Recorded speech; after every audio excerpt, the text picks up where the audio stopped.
Mesdames et messieurs, bonjour. Je suis bien content d'être là avec vous, même dans les mondes virtuels. Et donc, les organisateurs m'ont demandé de vous faire un petit topo, un petit dégagement sur le numérique et les seniors. Alors moi-même, je suis un senior, si je puis dire, numérique. Je vais me présenter très rapidement. J'ai 70 ans, je suis amputé d'une jambe. J'habite chez moi dans la campagne des Yvelines et je désirerais y rester jusqu'à la fin, si je puis dire. Je m'intéresse beaucoup à la e-santé puisque comme je suis amputé d'une jambe, ben, je m'intéresse énormément à ces problèmes et à la vie numérique des seniors.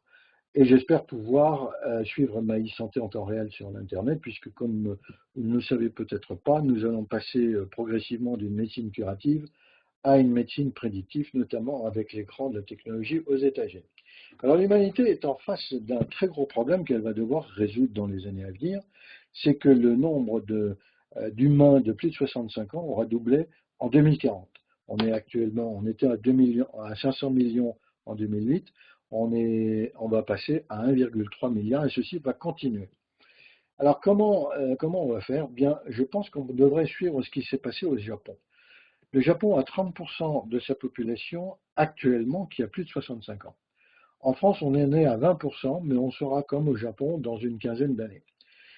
Et ces seniors qui ont plus de 65 ans vont avoir, enfin la plupart, on espère que pas, mais la plupart vont avoir des maladies de longue durée comme l'Alzheimer et le Parkinson qui se répandent. Alors en France, comment allons-nous gérer ces seniors alors que les caisses de l'État sont vides et que probablement n'auront pas assez de personnes valides pour le faire en mode traditionnel? Alors, comment a fait le Japon?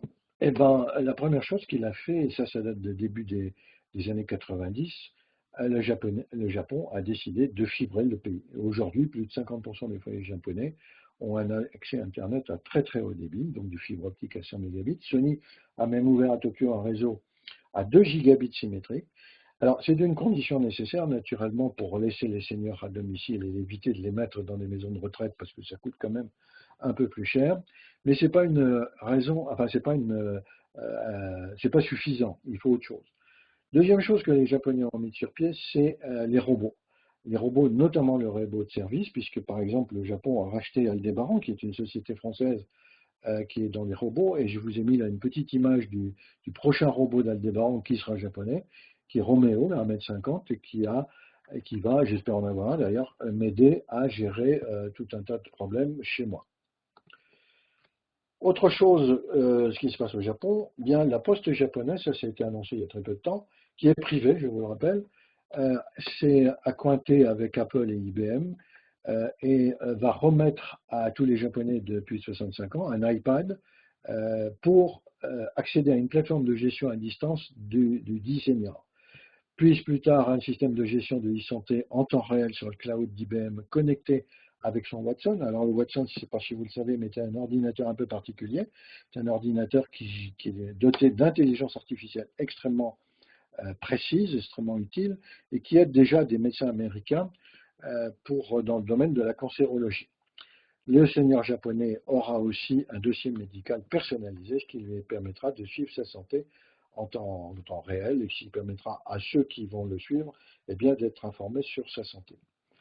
Alors là-dedans, en France, ben, nous, on est très en retard. On est très en retard sur le très haut débit, on dégringole dans, les, dans ce que l'on voit aujourd'hui en Europe et ailleurs. Notre dossier médical personnalisé est toujours en construction depuis 2004. Certains disent qu'on y a dépensé déjà au moins 1 milliard d'argent public, alors qu'Apple diffuse son santé, c'est-à-dire son dossier médical personnalisé gratuit sur l'iPhone. Hein, vous l'avez si vous avez un iPhone, vous l'avez déjà. Et certains pensent que l'avenir de la e-santé reposera sur le séquençage génétique de tout un chacun. Plusieurs pays sont déjà partis dans ce domaine-là, mais en France, personne n'en parle. Alors, de plus, nos seniors, tels que j'ai pu me rendre compte, sont peu acculturés au numérique, peu à la visiophonie, peu aux objets connectés de santé qui démarrent, et peu surtout au big data. Enfin, ça, c'est pas eux qui vont le faire, mais dans les clouds de santé. Et en France, je n'ai qu'un seul exemple qui me paraît intéressant. C'est une maison de retraite virtuelle qui s'appelle Bitrim, qui a été faite par une dame qui vit à Rouen et qui est en train d'essayer de mettre sur pied, malgré tous les problèmes d'autorisation, etc., qu'il lui faut, cette maison virtuelle de santé. Euh, Voilà, si vous voulez un peu ce qu'on pouvait dire. Je vous remercie de votre attention. Et bravo aux organisateurs de ce premier salon virtuel consacré aux seniors. D'ailleurs, je leur suggère, pourquoi pas, de créer une école numérique pour seniors pour leur apprendre un peu tout ça. Et je vous ai mis là quelques éléments concernant ce que je fais sur Internet. Voilà, je vous remercie beaucoup et je vous souhaite bon courage dans ce congrès virtuel. Au revoir.